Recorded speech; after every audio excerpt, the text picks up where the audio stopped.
મૂસુ મરડતા કંઈક મહીપતિ અને સબળ હતા જેના શરીર અતિ કેતા ગંભીર એવા સોમલોભિયાના શરીર અમે મહાણે ભાર્યા મેં કરા અને ખાટી પણ ખાધી નહીં પછી દાટી માટી માઈ એ તો ફરવું ફર્યા માઈ એ ભોરિંગ થઈને ભભૂતિયા. આપણે આજ વાત કરવી છે કે એ મંદિરની માલિપા આખી રાત કોણ રાસ રમે, આખી રાત રાસ રેમાં પછી સવારે ક્યાં ગાયબ થઈ જાય એ કોણ લોકો છે જે આખી રાત રાસ રમવા આવે. વાત જાણે એવી હતી કે કાઠિયાવાડની પહેલી પાર ગીરની કંદરાઓને વટીને રત્નાકર સાગરને કાંઠે ચકલીના માળા જેવડું નાનકડું એવું ગામ નાનું પણ ગામનો વેપાર બહુ મોટો. પૂનમચંદ નામનો વાણિયો દેશ પ્રદેશમાં એમનો વેપાર ચાલે, વાણવટાનો ધંધો, દેશમાંથી સામાન ભરી અને પરદેશ મોકલે, પરદેશમાંથી સામાન આવે એ દેશમાં લાવે, એવો બહુ મોટો વેપાર. અને એ વખતની માલિપા એમ કહેવાય કે ભારતના સીમાડામાં કરાચીનું બંદર હોય, જે વખતે પાકિસ્તાન ભારતમાં હતું એટલે કરાચીનું બંદર હોય કે કોચીનનું બંદર હોય કે બોમ્બેનું બંદર હોય, તો આ બંદર ઉપર તો ગમે એ ખલાસી જાય, પણ પૂનમચંદ વાણિયાનો વેપાર કરવા માટે જ્યારે વિદેશમાં વાણ જાય ને તો એનો ખલાસી તો માનજી ખારવો જ હોય. માનજી ખારવો બહુ પ્રમાણિક, ઈમાનદારી અને પૂનમચંદ વાણિયાના વાણ હાથે વર્ષોના વાયરા વાઈ ગયા. અને એક દિવસ માનજી ખારવાને એમ થયું કે હવે આ મારું શરીર કામ કરતું નથી. ચાંદીના પતરા જેવા વાળ થઈ ગયા, ગઢપણે ભરડો લઈ લીધો છે, હવે આ સમુદ્ર પાર કરીને જવાય એવી મારી સ્થિતિ નથી. મનોમન માનજી ખારવો એમ નક્કી કરે કે હવે મારે નિવૃત્તિ લઈ લેવી, હવે મારાથી વાણ નહીં હાલે. આ બાજુ પૂનમચંદ શેઠ બેઠા બેઠા વિચાર કરે કે મારો વેપાર તો બહુ મોટો હાલે, પણ આ માનજી ખારવો એની પ્રમાણિકતા ઉપર શેઠ ઓરઘોર થઈ ગયો. બાળપણથી લઈ અને અમારા દાદા પરદાદાથી લઈ અને આજ સુધી અમારા વાણ આ માનજી ખારવો લઈ જાય અને એની ઈમાનદારી ઉપર કોઈથી એમ કહેવાય કે આપણને શક ન ઊભો થાય. માનજી ખારવો વાણ લઈને આવતો હોય એટલે પેટના પાણી ન હલે, આવી ઈમાનદારી. અને આ ઈમાનદારીથી એમ કહેવાય કે એને આખી જિંદગી આપણા માટે કામ કર્યું, આખી જિંદગી આપણા વાણ હાક્યા, તો આજ આપણે એને કંઈક આપવું છે. પણ શું આપવું? પૂનમચંદ શેઠ એમ વિચાર કરે કે ગરીબાઈમાં જીવતા આ માનજી ખારવાને હવે હું એક ટ્રીપ વિદેશમાં જે અમારી વેપારની થાય એ વેપારમાંથી જે કાંઈ પણ નફો રડે એ નફો બધો મારે માનજી ખારવાને આપી દેવો છે. એટલે આમ કરી માનજી ખારવાને બોલાવેશ. માનજી ખારવો વિચાર કરે કે હવે મારાથી વાણ હાલે એમ નથી, મારે નિવૃત્તિ લઈ લેવી. Cut cut cut cut cut cut કરતો માનજી ખારવો હાલ્યો આવે. પૂનમચંદ શેઠ આમ કહેવાય કે એના માનજી ખારવા સામે જોઈ અને ખાટ કાટ કાટ કાટ કરતે એમ કહેવાય કે કડિયાની કહું તૂટી જાય એવી છાતી માંડી ફૂલવા. વાહ માનજી, વાહ માનજી, વાહ માનજી, વાહ માનજી, ધન છે તે. અને માનજી ખારવાએ આવીને એમ કીધું કે શેઠ, આખી જિંદગી તમારું કામ કર્યું છે, તમારા પગાર ઉપર મારા બાળકો નિભાશે, તમારું અન્ન ખાઈને અમે જિંદગી કાઢી છે, પણ માફ કરજો શેઠ, હવે આ માનજીમાં ત્રેવડ નથી રહી, હવે આ માનજીમાં વાણ હાંકી જાય એવી સ્થિતિ નથી રહી, હવે આ માનજીના કર કામ નથી કરતા. એટલે શેઠ, હવે તમે કોઈ નાવી ગોતી લ્યો, હવે તમે કોઈ ખલાસી ગોતી લ્યો, પણ શેઠ મારાથી હવે વાણ નહીં હાલે. ઓ પૂનમચંદ શેઠ વિચાર કરેશ કે આ સહેલું વાણ આના માટે થઈ અને જવાનું છે, આનો નફો આપી અને આની જિંદગી મારે આનું જે ઘડપણ સુધારવું.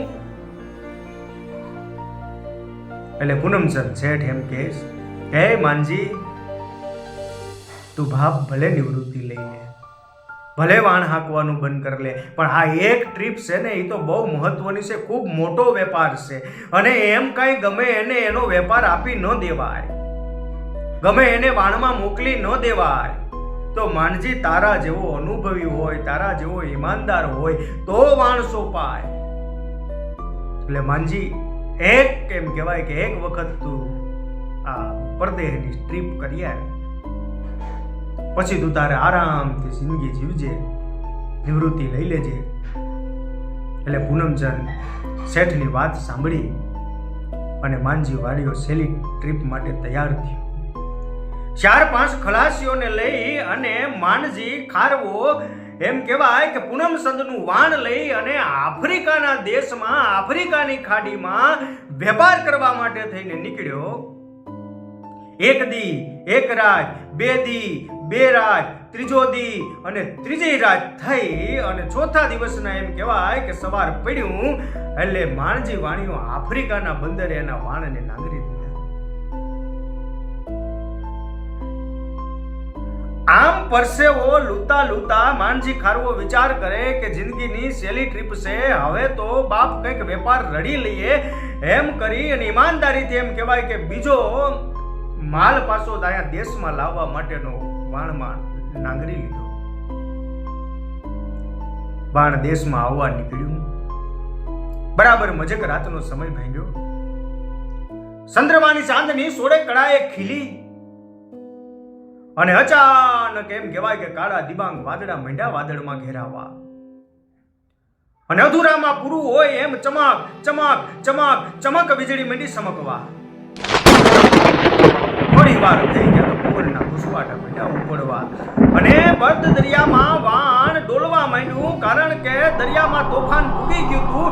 એ વાવાઝોડું દરિયાના મોજાને એમ કહેવાય કે જાણે ઉડાડીને ફેંકતા હોય એમ મંડ્યા મોજા ઉડડવા. દરિયાના પાણી બોટમાં આવે. 4-5 મિત્રો ભેગા ગ્લાસીઓ છે એ પાણી ઉલેસીને બહાર કાઢે. ત્યાં તો હે પાછું મોજું આવે, વાણમાં પાણી ભરાય, પાછું કાઢે, પાછું પાણી ભરાય, પાછું બહાર કાઢે. એમ કરતા કરતા કરતા પછી તો એટલો પવન વધ્યો, તોફાન વધી ગયું. વાણ પરની કંટ્રોલ એમ કહેવાય કે ગુમાવી દીધો. અને પછી તો હે દ્વારકા વાળા માનજી ખારવો પ્રાર્થના કરે કે બાપ હવે તો તું કરી. હવે આમાં કાળા માથારા માનવયુથી કઈ થાય એમ નથી. આ કુદરતના પ્રકોપ હારે માનવ જજુમીને કેટલું જજુમે. એક મોજા ભેગું આ વાણને દરિયાના પેટાળમાં એમ કે ડૂબાડી દે ઈ કુદરત. પણ હે નાથ, હે બાપ, હું મરી જાઉં તો મારા જીવનો મને અફસોસ નથી, પણ મારા ભરોહે આ 4 જણા આવ્યા અને મારા ભરોહે મારો શેઠ, મારો વેપારી મારા વાણની રાહ જોઈને બેઠો. એનો ભરોહો ન તૂટે ને એટલા માટે બાપ મારી લાજ રાખજે. અને પછી તો એમ કહેવાય કે તોફાનમાં પાણી હલેસતા હલેસતા હલેસા મારતા મારતા ખલાસીઓ પણ થાકી ગયા. માનજી ખારવો થાકી ગયો અને પછી તો એમ કહેવાય કે શુદ્ધ બુદ્ધ ભૂલી ગયા. બેભાન થઈ અને વાણમાં પડી ગયા. પછી આગળ તોફાન હવે તો હરી કરે સો હોય એમ થતા થતા થતા થતા આખી રાત વીતી. હવારે ભગવાન ભાસ્કર ઉદયસંગની ઓરડેથી દૂધના કટોરા પી અને એમ કહેવાય કે પૃથ્વી ઉપર પ્રકાશ પાથરવા માટે થઈને નીકળ્યા. ઝાખો ઝાખો ઝાખો પ્રકાશ એમ કહેવાય કે પૃથ્વી પર રેલાતો તો ભલે ઉગા ભાણતી મારા ભામણા અને મયણ જીયણ લગમાણ પછી રાખજે કાસપરાવ. અને ધીમો ધીમો ધીમો ધીમો ધીમો એમ કહેવાય કે સૂર્યનો તડકો માનજી ખારવાના કપાળ ઉપર પડ્યો. આમ કરીને જાગીને જોયું, આ હે નાથ, ખરેખર તું આવી ગયો, બાકી આ મોતના તાંડવમાંથી મને કોણ બચાવે. ખાડા સમુદ્રના પાણી હાથમાં લઈ અને એક અંજળી એમ કહેવાય કે એ સાથી ખારવાઓ ઉપર છાંટી અને આંખો છોડતા છોડતા ઊભા થયા અને કીધું, હે આપણે બસી ગયા.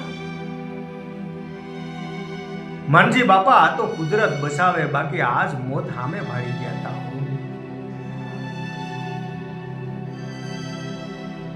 પણ હવે હાલો વાણ નાગરો, આપણા દેશ ભણી જાય, તોફાન શાંત થઈ ગયું, દરિયો શાંત થઈ ગયો છે. આમ કરીને વાણની સડ સડાવી, પણ પવન આવે નહીં. માનજી બાપા કહેશ કે મિત્રો, ચારે બાજુ ડુંગરની હારમાળા છે, ઘેઘોર જંગલ છે, અને આફ્રિકાની જંગલમાં 3 બાજુ ડુંગરા અને વચમાં ખીણ, અને ખીણ ને અરે સમુદ્ર મળે, અને ઈ ખીણમાં આપણે ફસાણા આયા. પવન આવે નહીં, પવન નો આવે તો સઢમાં પવન ભરાય નહીં, અને સઢમાં પવન ન ભરાય તો વાણ હાલે નહીં, અને વાણ ન હાલે તો અહીંથી ક્યાંય જવાય નહીં. કારણ કે સામે બાજુ કિનારે જે જંગલ છે ને, એ તો ઘેઘોર જંગલ છે. એમ કહેવાય કે એ 2.5 ટનનો ઐરાવત કામ કરતો કરતો ઝૂલતો ઝૂલતો જાતો હોય, અને એની પીઠ ઉપર ત્રબાક દઈને એક પંજો મારે તો એ હાથીના મદરાદરને મરોડી નાખે. એવા એમ કહેવાય કે ખૂંખાર વાઘ આ જંગલમાં રહે. આ જંગલમાં હિંસક પ્રાણીઓ છે. જો જંગલમાં જાય તો જીવતા રહેવાની કોઈ આશા નથી. અને મારા દાદા આ ડુંગરાની વાત કરતા હતા. મારા દાદા એમ કહેતા હતા કે આફ્રિકામાં એક ખીણ છે, જ્યાં 3 બાજુ ડુંગર અને 1 બાજુ સમુદ્ર, અને ખીણમાં વાણ ઘૂસી જાય ને પછી ત્યાં કોઈ દી પવન આવતો નથી, અને હવા ન આવે તો સઢમાં હવા ન ભરાય, અને હવા ન ભરાય તો વાણ ન હાલે, પછી તો એ વાણ ત્યાં ને ત્યાં રહે. આ જગ્યાએ આજ આપણે આવીને ઉભા રહ્યા. તો કાનજી બાપા, દાદાએ કોઈ ઉપાય નહોતો કીધો. એટલે માનજી બાપા એમ કહે છે કે એક ઉપાય કીધો તો, પણ ઉપાય થોડોક વહેમો છે. શું ઉપાય છે? કે મારા દાદા એમ કહેતા હતા કે ખીણની માલિપા જો કોઈનું વાણ ભરાઈ જાય તો એ ખીણની હામો હામ બરાબર જો ઓલો દેખાય, ડુંગરની વાત કરેલી કે ડુંગરની ટોચ ઉપર એક મંદિર છે, અને એ મંદિરમાં નગારું છે, અને એ નગારે કોઈ દાંડી મારે અને ધમ ધમ ધમ અવાજ આવે, અને એ નગારામાં અવાજ થાય, નગારાનો અવાજ થાય, અને એક આ જંગલમાં રહેલા હજારો લાખો પક્ષીઓ ઉડે, એની પાંખો ફફડાવે, અને એ પાંખોમાંથી જે પવન ઊભો થાય, અને એ પવન એક એમ કહેવાય કે સમુદ્ર બાજુ જાય, એ પવન સઢમાં ભરાઈ જાય, અને વાણ હાલતું થઈ જાય, અને દરિયામાં આઘેર વાણ ફૂગી જાય, ત્યાંથી તો પવન ચાલુ થઈ જાય. પણ શું પણ આ પવન છે ને એ બહુ ઓછા સમય માટે રહે. પાંખોમાંથી નીકળેલો પવન એક વખત નીકળી જાય પછી પાછો પવન આવતો નથી. એટલે નગારે ઘા દેવા જાય ને એ માણા અહીંયા પૂગે ને એટલી વાર આપણે એની રાહ ન જોઈ શકીએ. એટલે જે પણ નગારે ઘા મારે ને એ પાછો જ્ઞાનો જ્ઞાન રહી જાય અને બાકીનું વાન નીકળી જાય. પણ તમે ચિંતા કરો માં, તમારે હજી નાના નાના બાળ બચ્ચા છે, અને મારે તો લીલી વાડીઓ, મેં તો જીવન જીવી લીધું, ઘણી દિવાળીઓ જોયું. આ પૂનમ સંત વાણિયાની મૂડી લ્યો, આ માલ બધો વાડિયાને પુગાડી દેજો. હું નગારે ઘા, અરે કાનજી બાપા, હા હું નગારે ઘા મારવા જાઉં, અને જેવો પવન આવે ને એવું વાન નાંગરી લેજો, બાકી પવન જતો રહે તો પછી પાછો પવન નહીં આવે. આમ કરી અને માનજી બાપા ડુંગરાની ટોચ ઉપર ચડ્યા. ધમ ધમ ધમ ધમ નગારે ઘા દીધા. અને એ વખતની માલિપા એમ કહેવાય કે નગારાનો અવાજ આવ્યો અને જંગલમાંથી પશુઓ પક્ષીઓ એમ કહેવાય કે મંડ્યા હાણાનાટી કરવા. પશુઓ દોડવા માંડ્યા અને ફર ફર ફર ફર ફર ફર કરતા એમ કહેવાય કે હજારો લાખો પક્ષીઓ એકારે ઉડ્યા. એની પાંખમાંથી જે પવન આવ્યો એ પવનનો એમ કહેવાય કે વાણના સઢમાં ભરાણો અને વાણ હાલતું થઈ ગયું. પણ માનજી બાપા મંદિરે ને મંદિરે રહી ગયા. પછી તો મંદિરની આજુબાજુ જંગલમાં જાય કઈ ફળફળાદી મળે તો એ ખાય અને માનજી બાપા દિવસ વિતાવે, રાતું વિતાવે, હરિભજન કરે, નારાયણ નારાયણ નારાયણ નારાયણના નામ લે અને આત્માના કલ્યાણ માટે એમ કહેવાય કે એ ભજનમાં મંડાઈ ગયા છે. પણ 1 દી 2 દી 3 દી 4 દી એમ થાતા થાતા લગભગ 10 દિવસના સમય વીત્યો અને નાનજી બાપા જંગલમાંથી ફળફળાદી લઈ ખાઈ અને આમ કરી અને ભો પથારીએ પડ્યા અને સુવા માટે જતા હતા કે કાનજી બાપાના કાન સમી ગયા. આ મધરાતે આ અઘોર જંગલ અહીંયા 5 ગાવ સુધી કોઈ માણસનું પડસાયો જોવા ન મળે. ત્યાં સંગીતના સુંદર સુરો ક્યાંથી સંભળાય છે. મંદિરના દરવાજામાં આમ કરીને જોયું, શરણાઈઓના સુર રેલાઈ રહ્યા છે. દુબાંગ Dang Dhing દુબાંગ Dang Dhing દુબાંગ Dang Dhing ઢોલ ડબુકી રહ્યા છે. એ મૃદંગના તાલ વહી રહ્યા છે અને સુરીલા સુરમાં જાણે એમ કહેવાય કે પૃથ્વીના એમ કહેવાય કે પ્રખ્યાતમાં પ્રખ્યાત સંગીતકારો એનું સંગીત રડાવી રહ્યા હોય એવું સુમધુર સંગીત વાગી રહ્યું. અને જાણે એમ કહેવાય કે કોઈ આ સ્વર્ગમાંથી આવેલી નર્તાંગનાઓ નર્તકીઓ જ્યારે નૃત્ય કરતી હોય એમ 4-5 દીકરીઓ zoom zoom room zoom room zoom room zoom કરતી એમ કહેવાય કે નૃત્ય કરી રહી. જાણે કોઈ પોરબંદરના મેરો એમ કહેવાય કે મણિયારો રાસ રમી રહ્યા હોય એમ ખમતીધાર પુરુષો રાસ રમી રહ્યા છે. માનજી બાપા કે આવું કહેવાય અઘોર જંગલ, 3 બાજુ ડુંગરા, અઘોર જંગલ, હિંસક પ્રાણીનો ભય, માનવ માત્રનો એમ કહેવાય કે હોરમ આવે તો પણ ફાડી ખાઈ જાય એવા ખૂંખાર જાનવરો જંગલમાં રહે. ત્યાં માણસને જવું શક્ય નથી. એક બાજુ ઘોર સમુદ્ર, એ સમુદ્રમાં પવન નહીં, વાણ હાલે નહીં, કોઈ માણસ અહીંયા નું આવી શકે. ત્યાં આટલા બધા માણસો આવીને રાસ કેમ રમે?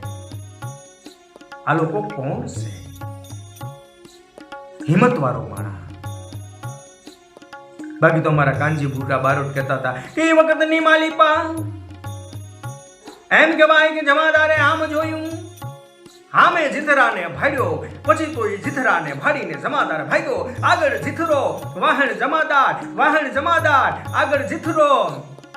અને પછી તો એમ કહેવાય કે ઘાટ્યું વરણ એટલે વાંધો ન આવ્યો પણ મર્યો ની પણ માંદો થયો, બખાક દઈને તાવ આવ્યો. પણ આમ હિંમત વાળો માણા એટલે આમ કરીને જોઈશ. પછી તો એ સંગીતના સૂરમાં માનજી બાપો પણ તરબોળ થઈ ગયો. આમ કરીને આંખનો પલકારો થયો. એ આખી રાત વીતી ગઈ અને હવાર પડ્યું. એ રાસ રમવા વાળા ક્યાં હોઈ ગયા એ માનજી બાપાને ખબર ન પડી. આ કોણ હશે? આ અઘોર જંગલમાં રાસ રમવા કોણ આવ્યું હશે? અને આ બધા ક્યાં જતા રહ્યા? મંદિરની ટોચ ઉપર ચડીને આમ તેમ દૂર સુધી જોઈ નજર પડી, ક્યાં સુધી પણ કોઈ દેખાતું નથી. પ્રાગળ વાહનો ઝાંખો પ્રકાશ છે. માનજી બાપા કે કઈ વાંધો નહીં, હવે કાલ જોઉં છું. અને બીજે દિવસે માનજી બાપા આખી રાતનો ઉજાગરો કરે પણ કોઈ રાસ રમવા આવતું નથી, કોઈ ઢોલ વગાડવા આવતું નથી, કોઈ શરણાઈના સૂર રેલાવવા આવતું નથી. ફરી માનજી બાપા વિચાર કરે આ કોણ છે? 1 દાડો, 2 દાડો, 3 દાડો, 4 દાડો, 5 દાડો એમ થાતા 15 દિવસના વાયરા વાઈ ગયા અને ફરી પાછો ઈ જ પૂનમની રાત આવી. ચંદ્રમાની ચાંદની સોડે કડાએ ખીલી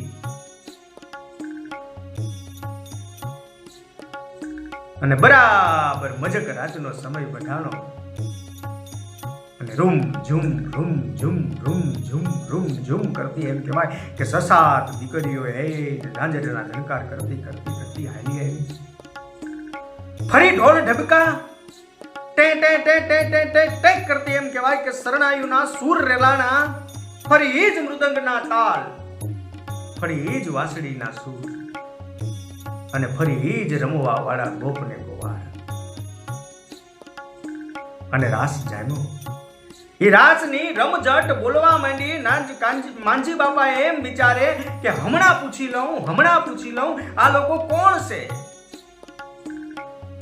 આ જંગલમાં માણસ ન હોઈ શકે. આ કોઈ ભૂત છે? આ કોઈ પલિત છે? આ કોઈ ડેણ છે? આ કોઈ ડાકણ છે?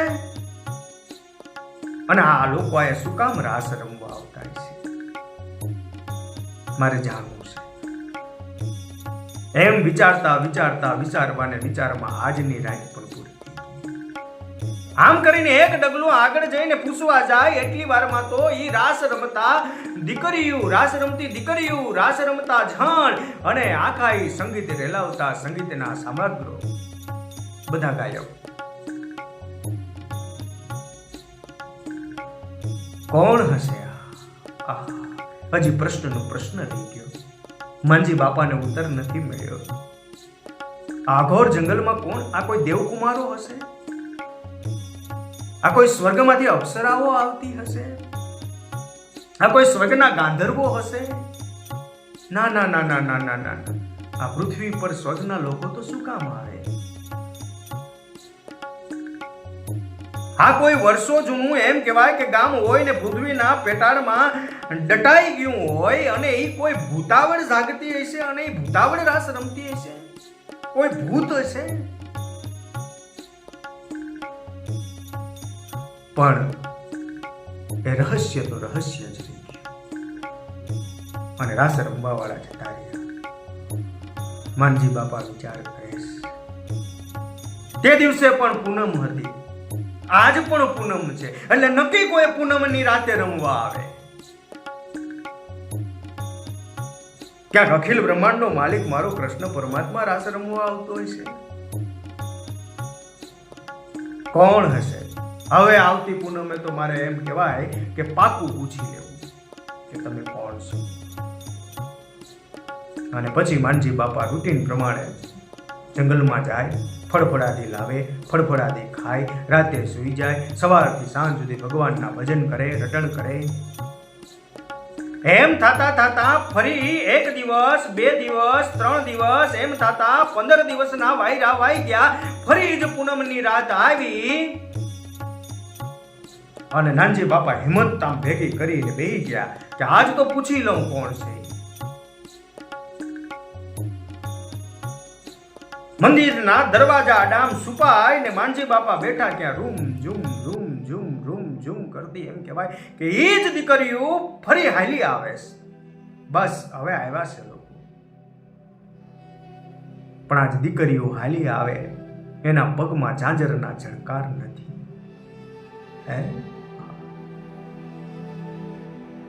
આજ એના ભેગા ઢોલ વગાડવા વાળા ઢોલિયો હાલ્યા આવે પણ એના ઢોલ ધબુકતા નથી. આજ શરણાઈ વાળા પહન શરણાયું છે પણ આજે શરણાઈના સૂર રેલાતા નથી. આ શું કહેવાય? આજ મૃદુંગના તાલ કેમ વાગતા નથી?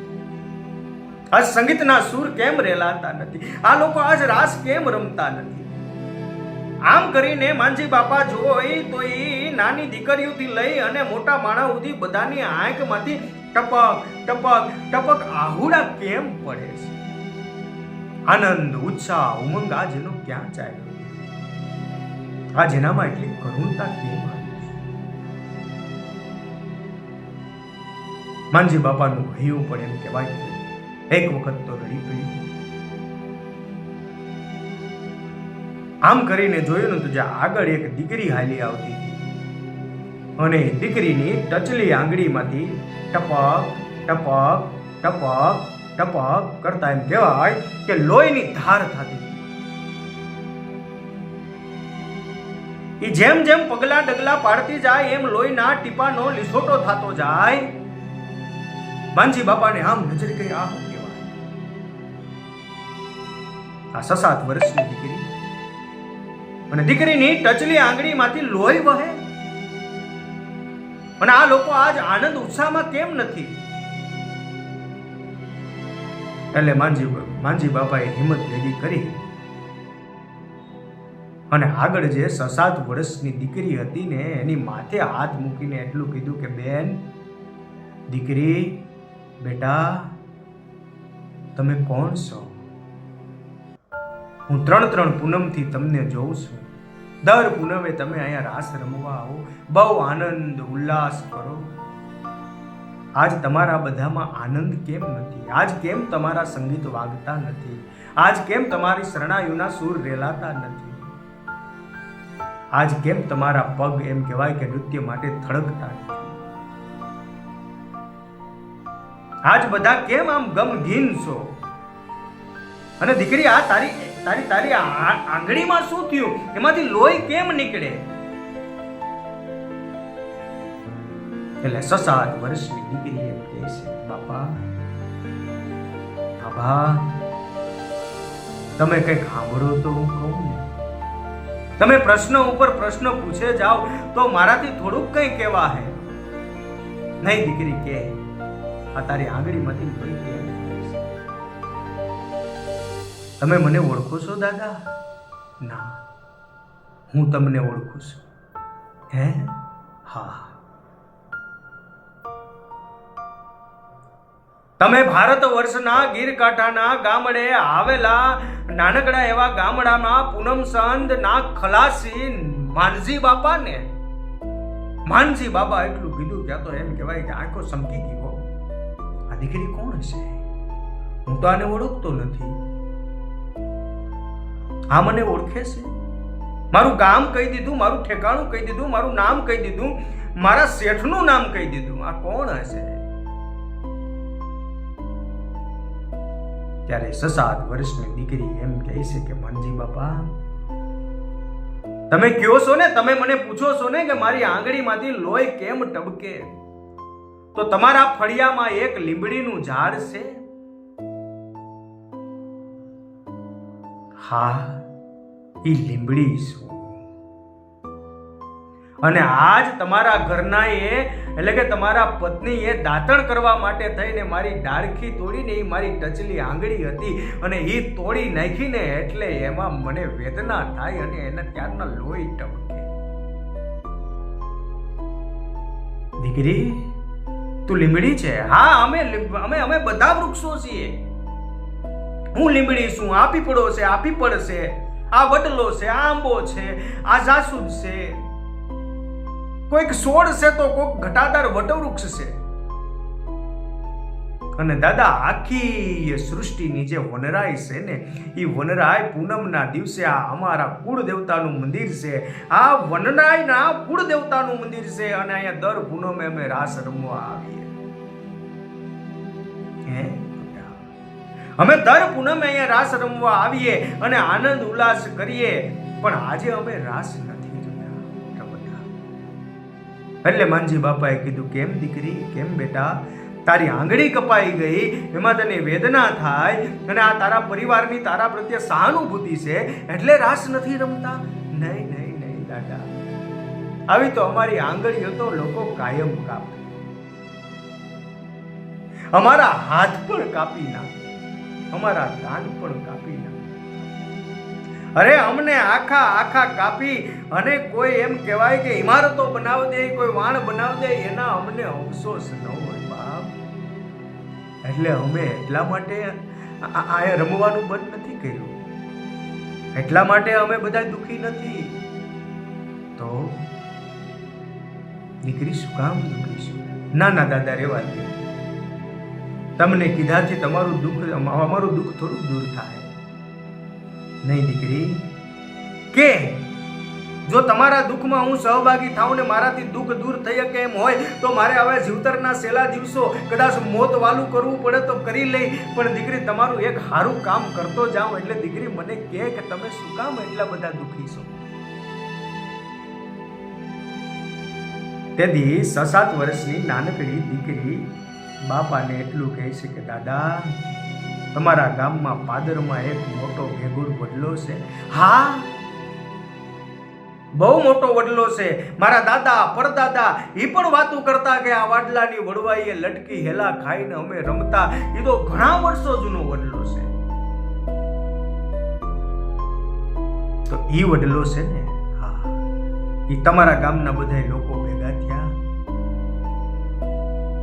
અને ગામના પટેલને એમ કહેવાય કે બોલાવીને એમ કીધું કે આ વડલો આપણે અહીંયા મેદાન કરવું ને એટલે આને કાપી નાખો અને કાલ હવારી વડલાને કાપી નાખશે અને આ વડલો અમારા બધાનો દાદો એટલે કે પરદાદો છે અને અમે બધા એના વંશજો છે એટલે અમારો મોભી અમારો વડીલ કાલ કપાઈ જવાનો છે ને એટલે અમે બધા દુખી છે એટલે અમને આજ રાસ નથી જમતા. હવે તમે આને રોકી શકશો? માનજી બાપા કહે કે દીકરી ક્ષમા કરજે. જો હું કદાચ ગામમાં હોત ને તો ઈ વડલાને કપાતો રોકી દે, પણ દીકરી અહીંથી તો પવન નથી તો વાણ ન જાય. આ ઘોર જંગલમાં એમ કહેવાય કે હિંસક પ્રાણીઓ કદાચ એમ કહેવાય કે એક ગાવ જેટલો આગળ જાઉં ક્યાં તો મને ફાડી ખાય, હું ત્યાં પોગી ન. અને આ તો પરદે આફ્રિકાના જંગલમાં ને તમે પોગી જાવ તો, જો દીકરી હું પોગી જાઉં ને તો પછી કાલે ગામને ગમે એમ કરીને સમજાવું, કદાચ એના આડો ઊભી જાઉં કે પહેલા મને કાપી નાખો પછી આ વડલાને કાપીજો, પણ એ તમારા દાદાને કાપાવા નહીં દઉં. તેથી 7 વર્ષની દીકરી એમ કહે છે કે દાદા આજ પૂનમની રાત છે? તો કે હા, આજ પૂનમની રાતે સારી વનરાયુ અહીંયા રાસ રમવા આવે. એ ખાલી એકલી વનરાયુ રાસ રમવા નથી આવતી, તો અહીંયા દેશ વિદેશથી પશુ પક્ષીઓ અને દેવો પણ અહીંયા રાસ રમવા આવે. અને એક અઘોર જંગલ છે, એ અઘોર જંગલમાંથી પક્ષીઓનો રાજાધિરાજ ગરુડ રાજ પણ અહીંયા મંદિરે દર્શન કરવા આવે. અને બરાબર એમ કહેવાય કે હવારે પ્રાગડવાહાનો ટાઈમ થાય, એ 5 વાગ્યાનો મજર ભાંગે, એ ટાઈમે બરાબર મંદિરની ટોચ ઉપર આવી અને એ ગરુડ બેસે. 5 મિનિટ અમારા કુળ દેવતાની આરાધના કરે અને પછી ઉડીને હાલતો થાય આખો સમુદ્ર તરી અને બરાબર તમારા ગામમાં જે વડલો છે ને એ વડલા ઉપર જઈને વિહામો ખાય, ત્યાં સુધી ક્યાંય રોકાતો નથી. તો તમે સવારે જો પ્રાગડવાહાના સમયે મંદિરના ટોચની આડે છુપાઈને બેસી જાઓ, ગરુડ આવે, ગરુડ મંદિરની ટોચ ઉપર બેસે એટલે એના પગ તમે જેમ કહેવાય કે જોરથી પકડી લ્યો, એ ગરુડ ઉડી અને તમારા ગામના વડલાએ જઈને બેહે ને તો તમને એ ત્યાં પોગાડી. કાંઈ વાંધો નહીં દીકરી. પછી તો માનજી બાપા મંદિરની ટોચે ચડ્યા. બરાબર પ્રાગડવાહાનો સમય થયો. મોટું પાખો ફફડાવતું એમ કહેવાય કે ગરુડ આવ્યું. ભગવાન વિષ્ણુની આરાધના કરતું ગરુડ આવી અને મંદિરની ટોચ ઉપર બેઠું. જેવું ગરુડ બેઠું એવું માનજી બાપાએ હામ કરી અને પાછળથી એમ કહેવાય કે ગરુડના 2 પગ ટાઈટથી જોર દઈને પકડી લીધા. ગરુડે ફરી પાફો ફફડાવી, ગરુડ ઉડવા માંડ્યું. માનજી બાપા એમ કહેવાય કે ટાઈટથી પગ પકડીને લટકાઈ ગયા. પછી તો ઉડતું ગરુડ એમ કહેવાય કે આખો સમુદ્ર પાર કરી અને ફરી આ પાછું ગીર કાંઠાના ગામમાં આવીને ગેગુડ વડલાના ઝાડ ઉપર બેઠું. માનજી બાપાને જે ઉતર્યા, ગામમાં આવી અને ગામના મોભીને વાત કરી, ગામ આખું ભેગું કર્યું, માંડીને આખી વાત કરી. કરે આ વનરાયુ છે એ તો આપણી રક્ષણ કરે છે. આ જંગલના ઝાડ તો આપણને શ્વાસ આપે છે. માણસને જીવવું હોય તો શ્વાસની જરૂર પડે. આ શ્વાસ આપણને આ વનરાયુ આપે છે. કદાચ ઈશ્વરે તો આપણું સર્જન કરીને શ્વાસ પૂરી દીધો, પણ એ શ્વાસ હંકાવા વાળી તો આ વનરાયુ છે ને. આમ વગર વાકે આ વનરાયુનું નિકંદન આપણે ન કઢાય બાપ.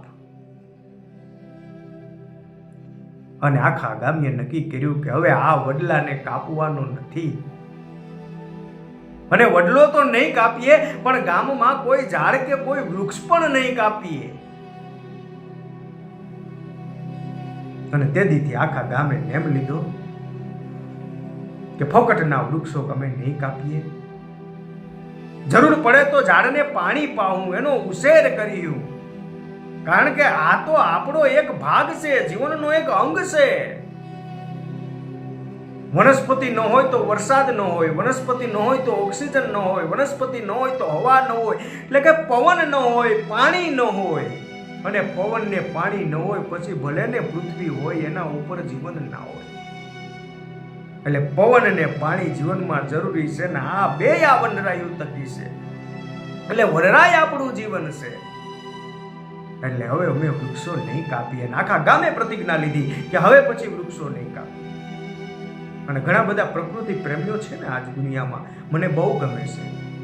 હમણાં હું એક વિડીયો જોતો હતો, ખૂબ મોટા ઉદ્યોગપતિ ના એ દીકરા છે અનંત અંબાણી, અને એમણે ભૂલતો ન હોય તો ઘણા બધા વીઘાઓમાં જામનગર પાસે એક ખૂબ મોટો પાર્ક બનાવ્યો છે. અને એ પાર્કની અંદર એમ કહેવાય કે જગતના મોટા મોટા જાનવરો, પ્રાણીઓ, પક્ષીઓ, એ કોઈ પ્રોફેશનલ મ્યુઝિયમ નથી. અને હું એનો ઇન્ટરવ્યુ સાંભળતો હતો અનંત અંબાણીનો. એમણે કે વાત કરી છે કે આ મારા શોખ માટે નથી, આ મારી સેવા માટે છે. અને દેશ વિદેશથી જે ઝૂમાં કે ઝૂ બહારના જે પ્રાણીઓ હોય, ને ખાસ કરીને હાથી, એમના માટે અદ્યતન હોસ્પિટલ ત્યાં બનાવી છે. અને હાથી માટે તો સ્પેશિયલ રસોડું બનાવ્યું છે, સ્પેશિયલ લાડુ બને છે, સ્પેશિયલ. અને ગરડા હાથી થઈ ગયા હોય, જેની ઉંમર થઈ ગઈ હોય, ચાવી ન હકતા હોય, એના માટે સ્પેશિયલ જ્યુસ બનાવીને હાથીઓને પાય છે. અને ભૂલતો ન હોય તો 101 જેટલા હાથીઓ એ પાર્કમાં છે. અને ઘણા બધા પ્રાણીઓ છે, એની સારવાર ત્યાં થાય, એના માટે અદ્યતન હોસ્પિટલ છે, ખૂબ મોટો બગીચો છે, તેમાં વૃક્ષો છે.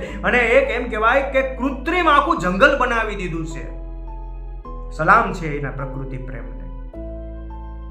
ભલે એટલું આપણે ન કરી શકીએ, પણ કમસે કમ આપણે આપણા ફળિયામાં એકાદ બે વૃક્ષ તો ઉગાડી શકીએ ને. કમસે કમ આપણે વૃક્ષ ન ઉગાડી શકીએ તો કાંઈ નહીં, પણ ઉગેલા વૃક્ષને કાપવાનું તો બંધ કરી શકીએ ને. તો આ આપણી સાચી ભક્તિ છે. કારણ કે કૃષ્ણ વૃક્ષને પ્રેમ પડે છે. ગીતામાં કૃષ્ણએ કીધું છે કે કણે કણમાં તો શું, પણ વૃક્ષમાં પણ હું છું.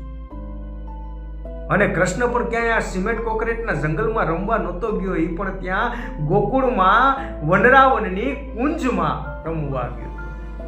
એ પણ એ વનરાયુ વચ્ચે રાસ રમ્યો હતો. કૃષ્ણ કદમને ઝાડે ચડ્યો હતો, ક્યાંય હાથમાળની બિલ્ડિંગ ઉપર થોડોક ચડી ગયો હતો. તો બે હાથ જોડીને મારી વિનંતી છે કે બને એટલું પ્રકૃતિનું સંવર્ધન કરજો, પ્રકૃતિના પ્રાણીઓનું સંવર્ધન કરજો. કારણ કે સૃષ્ટિ છે, પ્રકૃતિ છે તો આપણે છે, બાકી પ્રકૃતિ નથી તેથી આપણે પણ નથી. પછી વિકાસ તમે જો ભલે સિમેન્ટ કોન્ક્રીટને કહેતા હોય ને તો એ વિકાસ તમને મુબારક, પણ જે દેશમાં જંગલો ઓછા થઈ જાય ને એ દેશ વિકાસ નથી કરતો, વિનાશ કરે છે. અને જે દેશ પ્રકૃતિના આપણા આચાર્ય દેવવ્રત, આપણા રાજ્યપાલ શ્રી પણ જે પ્રાકૃતિક ખેતી નો જે ધ્યેય લઈને નીકળે છે, એની પાછળ પણ પ્રકૃતિને બચાવવાનું જે વિઝન છે. માટે સૌને બે હાથ જોડીને વિનંતી છે કે પ્રકૃતિને બચાવજો, વૃક્ષોને બચાવજો, વૃક્ષોને કાપવાનું બંધ કરજો. અને આ મેસેજ મારો હરેક ગુજરાતી સુધી પહોંચે એ માટે શેર કરજો અને વિડીયોને લાઈક કરજો, જેથી દરેક ગુજરાતી સુધી આ મેસેજ પૂગે.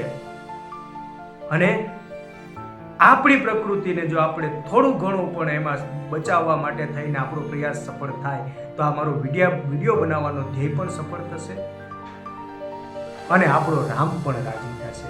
બોલો જય સિયારામ.